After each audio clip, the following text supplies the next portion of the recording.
A todos vocês, nosso carinhoso abraço. Abrimos o programa de hoje falando de um problema muito grave que é o aborto. No núcleo, a seguinte questão: de quem deve ser a palavra final? Da justiça, dos parentes, da religião ou da própria mulher? Pois nós temos o Espiritismo Responde. Especialmente para você, minha amiga, você, meu amigo, o Diálogo Espírita está no ar.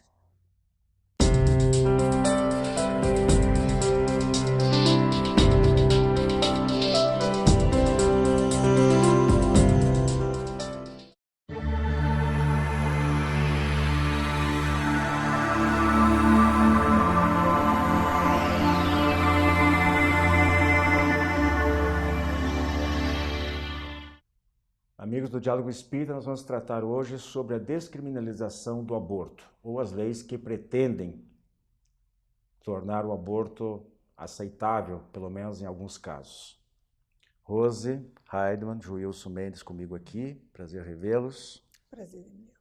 Nós vamos começar aqui apresentando, Rose e Joilson, algumas pesquisas recentes, uma nem tanto, mas que vai servir de ponto de partida para os nossos comentários. Nós sabemos, obviamente, que a doutrina espírita é contra, como a maioria das religiões, contra a prática da interrupção da gravidez forçada. Quando é espontânea, não há o que se fazer, não é? Bem, a pesquisa mais recente que eu tenho conhecimento sobre quem aprova ou desaprova a interrupção voluntária da gravidez é do IBOP do final de 2014. 79% eram contra e 16% a favor. Não fecha os 100% aí, que certo alguns não opinaram. Por outro lado, outra pesquisa de novembro do ano passado, 2016, com 1.814 pessoas, revelou que 62% das pessoas achavam que a descriminalização faria o número de abortos aumentar, sendo que 44%, não desses 64%, 44% do total, achavam que ia aumentar muito a descriminalização. E somente 15% achavam que ia diminuir, que é a tese defendida por muita gente que diz que tem que se tornar possível, pela rede de saúde, inclusive, a rede pública de saúde, porque há muitos abortos clandestinos. A percepção das pessoas, do povo em geral, não é essa, é de que vai realmente aumentar. Os números de abortos no Brasil são incertos. Recentemente, uma manifestação do ministro Luiz Roberto Barroso, ele falou em 500 mil. Há alguns números que falam em 850 mil até 1 milhão. Alguns anos atrás falava-se em 4 milhões por ano. Não sei até que ponto pode-se dar crédito a esses números. Mas a mais importante que eu gostaria de colocar para vocês aqui é o seguinte: é uma pesquisa realizada agora em fevereiro, 3 meses atrás, com 2.002 pessoas, homens e mulheres, de 143 municípios brasileiros, feito pelo IBOP, onde 64% entende que a decisão sobre a interrupção da gravidez a decisão deve ser da mulher, a última palavra deve ser da mulher. E eles segmentaram por religiões, citando as duas maiores, as duas mais significativas. 65% dos católicos e 59% dos evangélicos. Então eu pergunto para vocês, e os espíritas? Como é que você acha que eles se posicionariam? É complicada a questão. Como a doutrina espírita vê a vida? Mesmo a vida com limitações congênitas, mesmo a vida daquelas crianças que se sabe de antemão que vão nascer anencéfalas, que vão nascer com os problemas ocasionados pelo Zika vírus. Espera-se que haja suficiente amor para acolhê-las, porque são espíritos em provação, a caminho da iluminação, que tentam resgatar, que tentam reequilibrar suas energias psicossomáticas para que possam viver em plenitude, ainda que não no presente momento. A doutrina espírita vê com profundo respeito a gestação e a vida, ainda que dolorosa, ainda que limitada, sabendo que ali está um espírito imortal, que não está sendo castigado, nem a sua família, mas ao qual se oportuniza a oportunidade do reequilíbrio, da redenção, da recuperação da saúde plena, da vida. Joilson, eu vou, claro, essa posição bem da doutrina espírita é muito clara, objetiva, e a Rose, inclusive, ampliou, né? Não criou exceções. E eu nem vou discutir, não vamos entrar nesses pormenores por enquanto, ou talvez hoje, não dê para tudo isso. Mas, Joilson, especificamente nessa situação, né? Clandestinamente ou amparado ou permitido, vamos dizer assim, pela lei, não tem como impedir que alguém faça o aborto, né? Se quiser fazer, perante o conhecimento espírita, não deveria. Sim. Mas supondo quem que deve decidir? Os pais, os pais, não digo nem os pais da criança, os parentes próximos, geralmente, muitas vezes, adolescente, né? Totalmente imatura, que acabou nessa situação, às vezes abandonada pelo namorado, pelo noivo, etc. E vai ter um problema sério. A justiça, permitindo ou não permitindo, que é a situação que está se fazendo agora, se colocando agora, porque a justiça não vai determinar, não diz que as mulheres, quando elas não quiserem, elas devem abortar. A última palavra.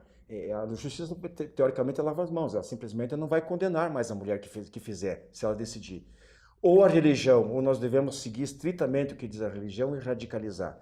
Eu sei que é difícil, até mesmo para nós espíritas. Radicalizar acho que nunca é o caso. Porque né? nós temos o problema do livre-arbítrio. Tem o livre-arbítrio, nós não sabemos qual é a situação em que se encontra aquela pessoa que está nessa condição de querer abortar.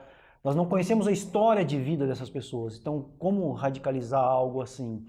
Quando fala dessa descriminalização que vai aumentar, eu não entendo que vai aumentar, acho que vai revelar o que já acontece. Vai mostrar a realidade do que acontece no nosso país. Agora, a responsabilidade que você coloca, a pessoa, ela como você colocou aqui, é adolescente, quem que vai decidir isso? É a adolescente que ela tem condição de decidir? Às vezes, não tem a maturidade psicológica para tomar essa decisão? É a família? Né? Quem que toma essa decisão? Uma pessoa já é adulta. Aí é o casal que tem que decidir. Se tiver casal, né? Não, mas... Se ela estiver sozinha também, recai naquela situação. Acho que a pergunta do Wilson deve-se levar à prisão, né, a pessoa que pratica aborto? Isso é, a lei tem que proteger o nascituro ou a lei tem que proteger a liberdade feminina da livre escolha? A questão realmente é essa. Essa foi a questão enfrentada em 2016 pelos ministros do Supremo. Nós temos duas posições nesse caso, né? A do ministro Lewandowski, que diz que se permitirmos que as pessoas pratiquem o aborto ao seu livre-arbítrio, nós vamos voltar à época da Roma Antiga, em que as crianças debilitadas ou fragilizadas, nascidas assim, porque antes não se saberia, né, a condição, não havia aquele tipo de controle e exame na antiguidade para se saber se o feto era viável ou não, ou teria perfeição física, se é que existe perfeição física. Mas na Roma Antiga, as crianças que nasciam doentes ou enfraquecidas podiam ser jogadas do alto de uma rocha e mortas pelos seus pais. É óbvio que, se o aborto for liberado completamente, os pais vão decidir, né, se a criança pode viver ou não. Da mesma forma, estendendo esse desrespeito à vida, a criança que nasce fragilizada também não se deveria poder subsistir. O idoso que não tem mais condições de sobrevivência pode ser praticada a eutanásia. Nós temos que relativizar as questões dentro do que é possível. Nem esse desrespeito à vida total, né?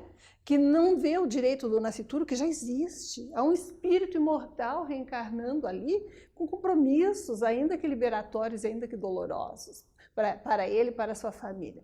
E, ao mesmo tempo, adianta levar à prisão aquela mulher que, desprovida de recursos, porque se tivesse dinheiro, ninguém a surpreenderia num aborto clandestino, fragilizado e sem condições, não é? A mulher pobre, desesperada, que não pode enfrentar ou que não quer enfrentar outro filho, outro nascimento, outra gestação. A questão é essa, adianta levar à cadeia essa mulher?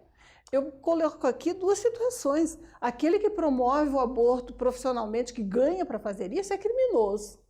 Aquela pessoa que desesperada, né, busca uma solução que não é solução, é uma complicação. Se ela conhecesse as consequências espirituais, ela deve ser apenada. Essa é a questão que se nos propõe. Antes de a gente continuar, eu acho é difícil tratar do tema, é delicado, é polêmico. A gente tem que ver esses dois lados da questão, né? Há outros lados, né? Na verdade, é um poliedro aí, não é uma figura geométrica simples. Tem muitas facetas para serem analisadas. E não há condenação absoluta. Mas vejam só o que um colunista não vou dizer o nome da revista aqui, embora nada contra, já de algum tempo atrás, não lembro bem a edição, de uns 2 anos talvez. O direito de nascer do embrião, cuja existência resulta de um ato humano e não de uma intervenção divina, fica submetido aos direitos humanos da mulher. Então, mostrando um lado. Não acredito nisso. Agora veja o que consta do livro O Espiritismo em Movimento, do Elzio Ferreira de Souza, que psicografou o Deolindo Amorim. É uma colocação um pouquinho diferente, mas relativa. A manipulação de estatísticas sobre o aborto. Exageram os prós para impressionar e justificar a descriminalização com gestantes mortas maior do que o número total real de óbitos. Então tem muita gente trabalhando na surdina, e aí a esquerda, ação feminista, geralmente são, né?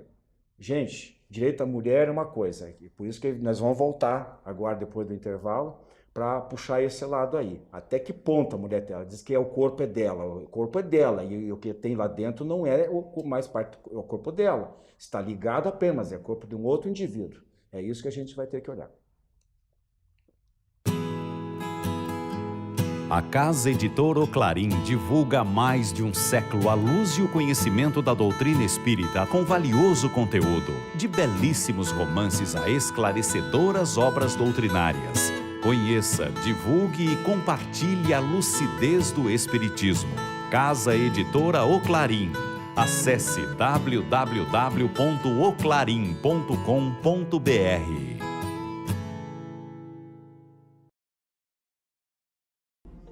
As encadernações da revista Ser Espírita, um acervo para o presente e para o futuro.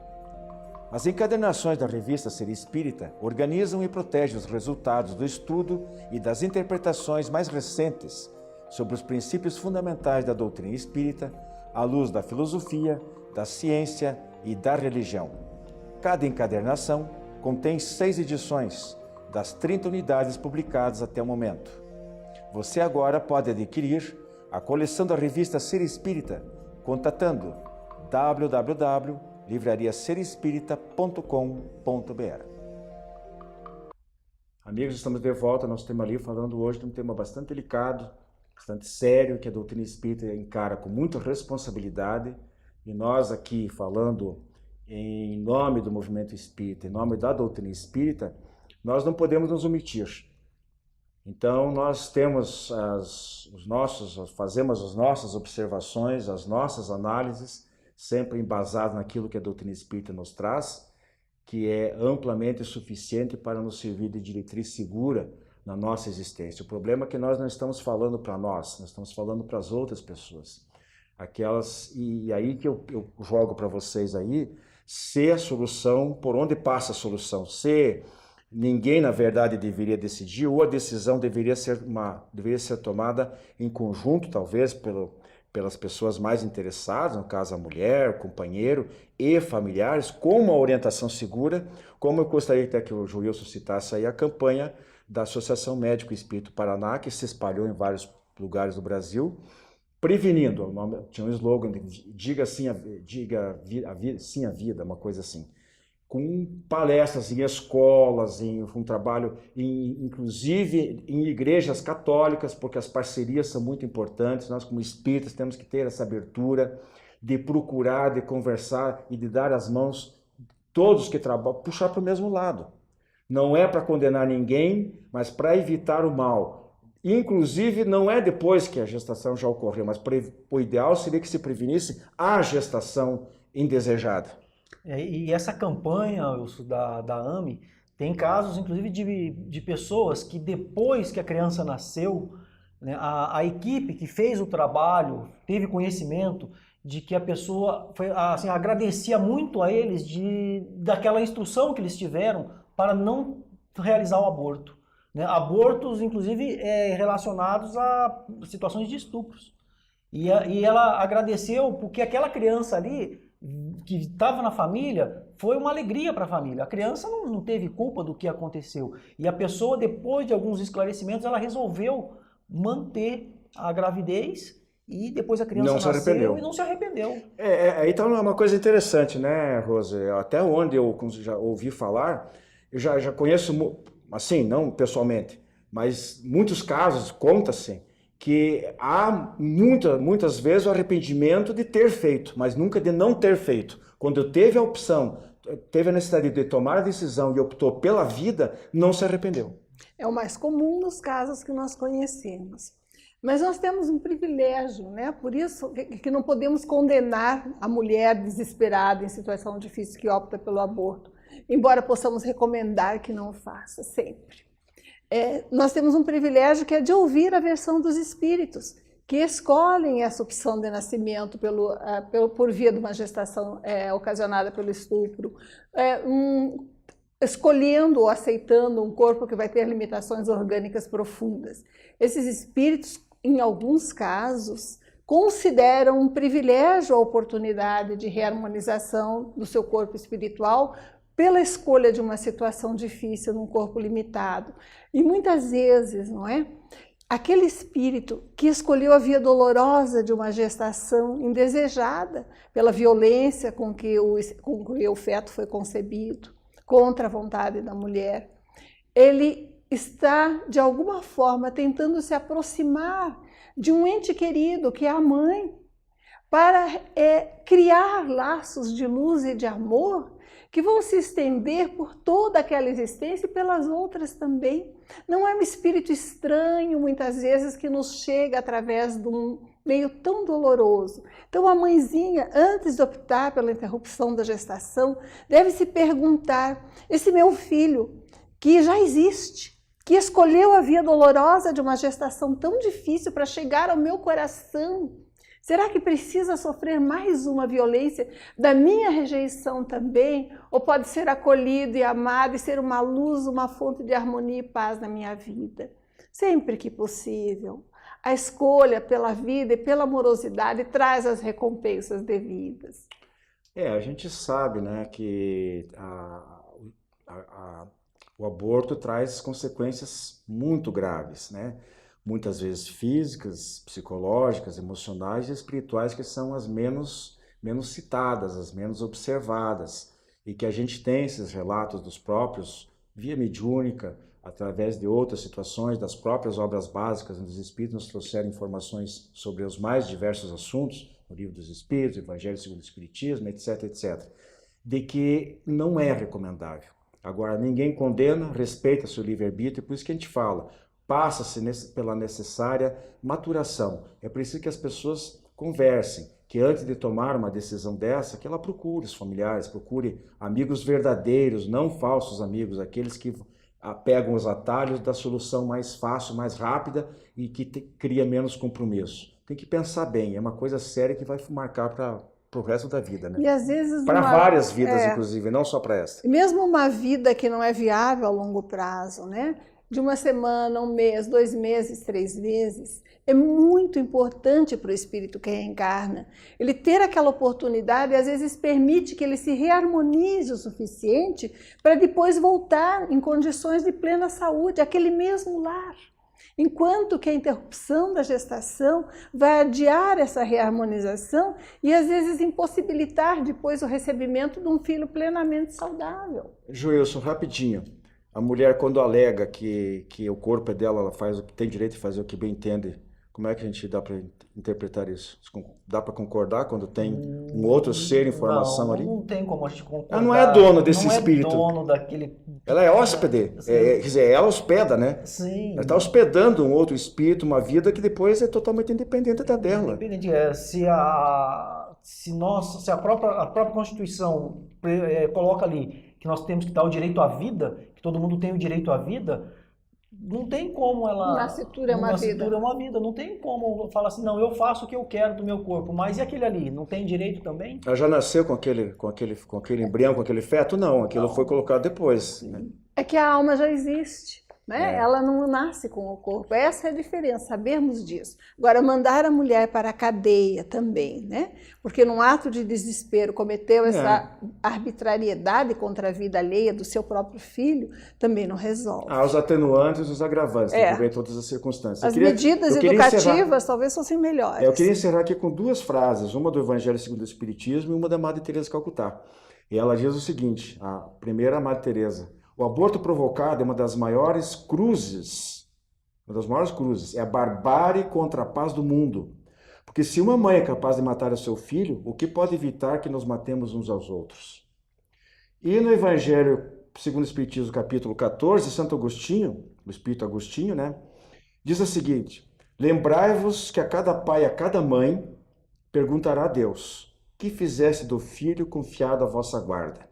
E daí um companheiro nosso deu uma resposta, que alguns vão ter que dar nessa situação: eu matei meu próprio filho. É assim que nós vamos prestar conta da sagrada missão da maternidade que nos foi dada, maternidade e paternidade? A gente espera que não, que tentemos diminuir esse número assustador de vidas, que seja 500 mil, é muito. Desculpe, mas o termo mais apropriado é homicídio e assassinato. Não há como fugir, não dá para atenuar. Há os atenuantes como há em qualquer outro crime. Nos casos pessoais. As razões que podem... Tudo bem, mas o que a gente tem que dizer, tá ok? Tem o Espiritismo responde daqui a pouquinho.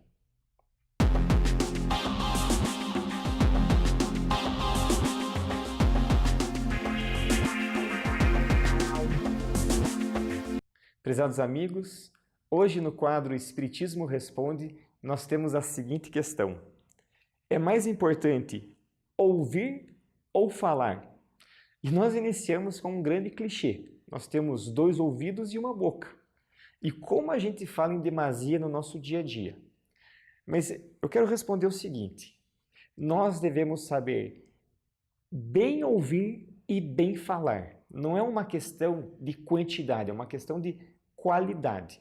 Primeiramente, sobre o bem ouvir. Existem 2 maneiras de nós ouvirmos as outras pessoas. Existe ouvir passivo e ouvir ativo.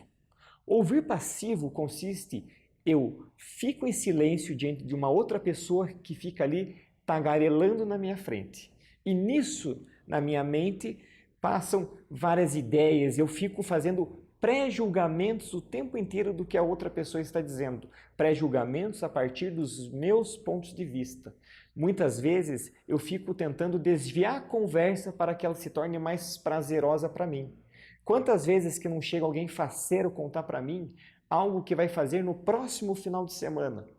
E eu já desvio a conversa para contar o que eu vou fazer no próximo final de semana, porque eu me julgo muitas vezes mais importante que o outro e faço coisas mais interessantes. Quantas vezes que a gente não interrompe o outro para falar sobre nós?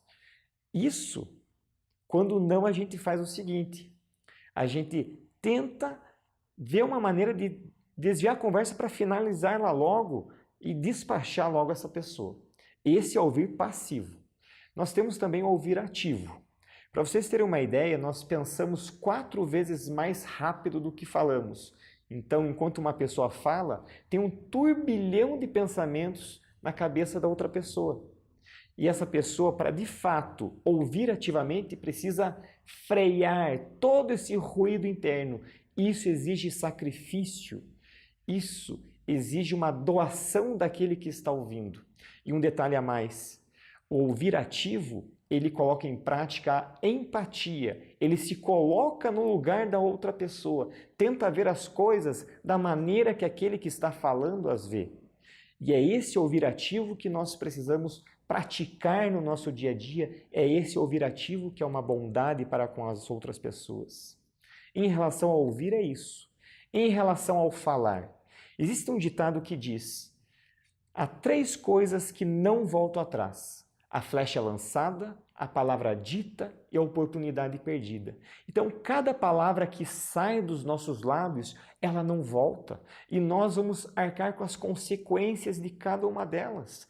Percebamos, então, nós a responsabilidade do nosso falar. Tudo que a gente semeia, a gente colhe. Se estamos falando coisas boas, vamos colher coisas boas. Não tenhamos dúvida disso. Tem uma história muito interessante que é com Sócrates. Certa feita, um discípulo chega para Sócrates. Sócrates, você não sabe o que acabaram de me contar. É sobre um amigo seu. Pera lá. Antes que você fale do meu amigo, eu quero ver se você supera uma pequena prova. A prova dos 3 filtros. Em primeiro lugar, o que você vai falar do meu amigo é verdade? Não, eu não tenho certeza se é verdade. Eu ouvi falar por aí.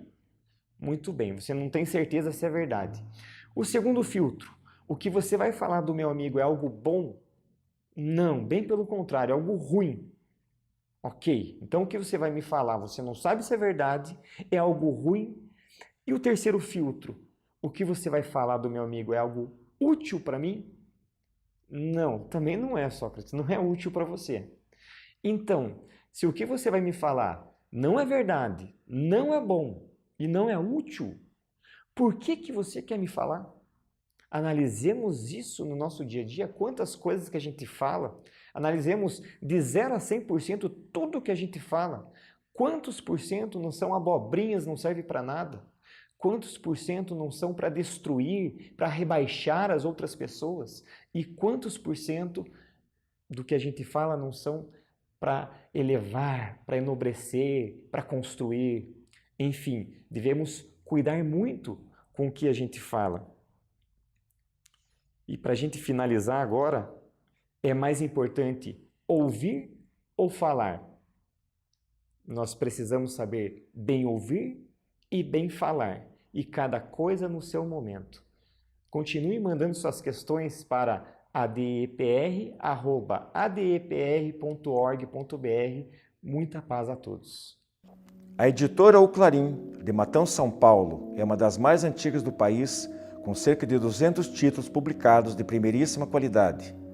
Ansiedade, Pânico e Depressão, de José Luiz Condota, é um de seus últimos lançamentos. A íntima relação entre corpo e espírito nos processos dessas doenças e a chave do complexo energético para sua prevenção e solução. Pedidos pelo e-mail oclarim@oclarim.com.br, o telefone 16 33 82 1066, ou ainda pelo Clube do Livro Espírita Curitiba, no e-mail adepr@adepr.org.br. Clube do Livro Espírita de Curitiba. Mais de 2 décadas consolando corações, iluminando consciências. Associe-se e tenha o melhor da literatura espírita em sua casa. Descontos de até 60% no preço de capa e no primeiro ano ainda ganha uma assinatura grátis do jornal Comunicação Espírita. Acesse também a nossa fanpage no Facebook da ADE Paraná. Associe-se agora e contribua para a manutenção deste programa.